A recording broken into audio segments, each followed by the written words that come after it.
আসসালামু আলাইকুম বন্ধুরা, আজকে আমরা বেশ কিছু ড্রাগন হারভেস্ট করছি। লাস্টে দেখি যে কিছু রাত্রে হারভেস্ট করার পরে এই দিক কিছু ড্রাগন রয়ে গেছে। তো এক একটার সাইজ দেখতেছেন মাশাআল্লাহ।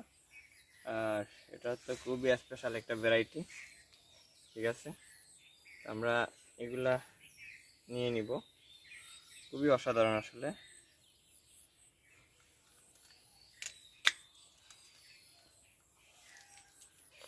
আমরা 3-4 জন আছি, একটা খেয়ে নিব আজকে। এই রাখলাম আমরা।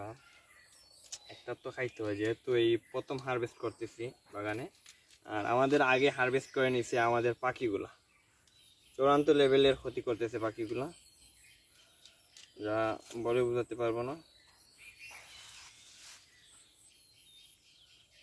আগে একটু খেয়ে দেখি কেমন হয়। এই সিজনের